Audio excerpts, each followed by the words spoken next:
Okay, let's dive into this. ఒక చిన్న గ్యారేజ్లో కేవలం ఒక ఐడియాతో స్టార్ట్ అయిన కంపెనీ ఈరోజు ఏకంగా $3 ట్రిలియన్ టెక్ జాయింట్గా ఎలా మారిందో డీకోడ్ చేసే ఒక ఇంట్రెస్టింగ్ ఎక్స్ప్లెయినర్ ఇది. లిటరలీ ఇదొక అన్బిలీవబుల్ రోలకోస్టర్ రైడ్ లాంటి జర్నీ అని చెప్పొచ్చు. రైట్, ఈ ఎక్స్ప్లెయినర్లో మనం 5 ఇంపార్టెంట్ ఫేజెస్ కవర్ చేయబోతున్నాం.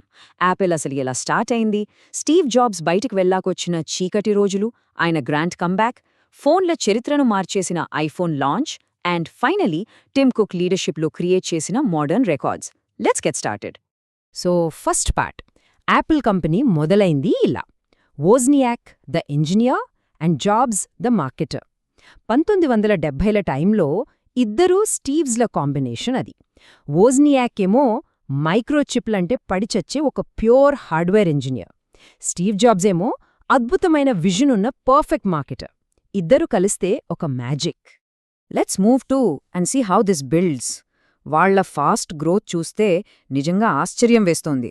1975లో హోమ్బ్రూ కంప్యూటర్ క్లబ్లో ఒక చిన్న డిస్కషన్ లాగా మొదలై 1976లో గ్యారేజ్ ప్రాజెక్ట్గా మారి 1980 వచ్చేసరికి పబ్లిక్ స్టాక్ మార్కెట్లోకి ఎంటర్ అయిపోయారు.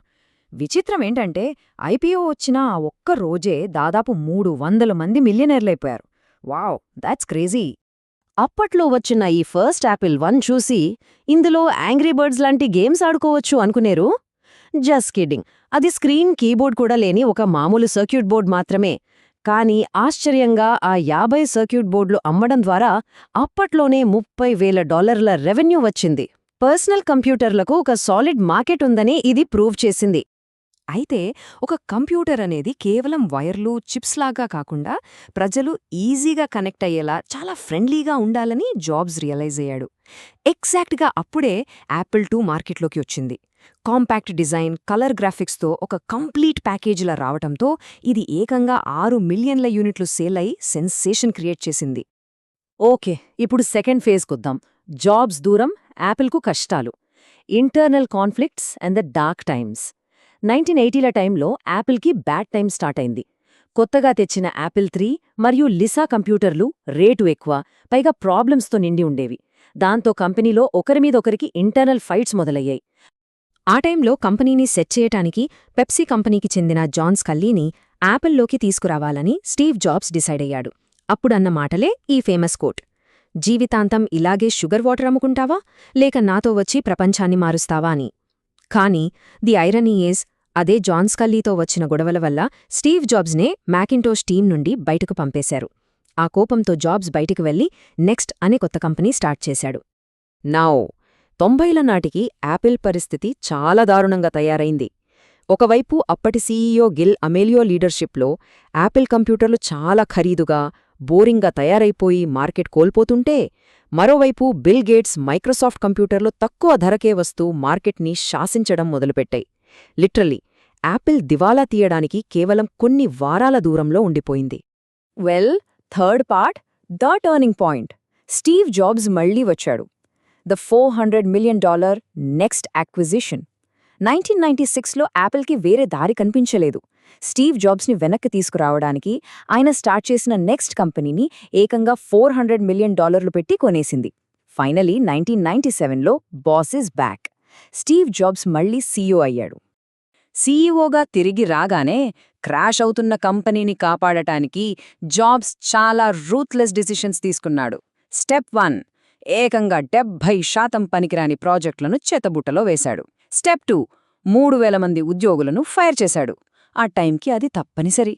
స్టెప్ 3, మిగిలిన బడ్జెట్తో క్లోన్ కంప్యూటర్లు తయారు చేసే కంపెనీలను కొనేసి పవర్ మొత్తం ఒకే గొడుగు కిందకు తెచ్చాడు. ఆ తర్వాతే అసలు మ్యాజిక్ మొదలైంది. ఒక ఎకోసిస్టమ్ను క్రియేట్ చేయడం స్టార్ట్ చేశాడు. 1998లో వచ్చిన ఐమ్యాక్ ఎంత యూజర్ ఫ్రెండ్లీ అంటే కేవలం 5 నెలల్లో 8 లక్షల యూనిట్లు అమ్ముడైంది. ఇక 2001లో ఐట్యూన్స్తో కలిపి వచ్చిన ఐపాడ్ అయితే అల్టిమేట్. ఏకంగా 6 ఏళ్లలో 100 మిలియన్ల ఐపాడ్లు అమ్ముడయ్యాయి. That's a huge success. So ఇప్పుడు ఫోర్త్ సెక్షన్లోకి ఎంటర్ అవుదాం. ఐఫోన్తో వచ్చిన పెద్ద మార్పు, రీఇన్వెంటింగ్ ద ఫోన్. ఐప్యాడ్ ఎంత హిట్ అయినా సరే యాపిల్ ఒక విషయాన్ని అర్థం చేసుకుంది: భవిష్యత్తంతా మొబైల్ డివైజ్లదే అని. అప్పటికే ఉన్న బ్లాక్బెర్రీ లాంటి ఫోన్లు వాడటానికి చాలా కష్టంగా ఉండేవి. ఇక్కడే ఒక కొత్త రెవల్యూషన్కు పునాది పడింది. Now what's really interesting about this is 2007లో స్టీవ్ జాబ్స్ ఇచ్చిన ఆ iconic presentation. Touch controls in wide screen iPad, ఒక రెవల్యూషనరీ మొబైల్ ఫోన్, ఒక breakthrough internet communication device, ఇవన్నీ 3 వేర్వేరు గ్యాజెట్స్ కాదు, it's all one single device. అదే iPhone. ఆ లాంచ్ ఒక హిస్టరీ. లాంచ్ అయిన మొదటి 30 గంటల్లోనే ఏకంగా 2,70,000 ఐఫోన్లు సేలయ్యాయి. ఇది ఎంత పెద్ద ఇంపాక్ట్ క్రియేట్ చేసిందంటే తమ ఫోకస్ మొత్తం మొబైల్స్ పైకి షిఫ్ట్ చేసి కంపెనీ పేరును యాపిల్ కంప్యూటర్ ఇంక్ నుండి సింపుల్గా యాపిల్ ఇంక్ అని మార్చేశారు. కంప్యూటర్ అనే పదాన్ని తీసేశారు. ఆ తర్వాత వచ్చిన యాప్ స్టోర్ అసలు ఇన్ఫినిట్ పాసిబిలిటీస్ క్రియేట్ చేసింది. ఎవరైనా సరే యాప్స్ డెవలప్ చేసి ఇందులో పెట్టుకోవచ్చు.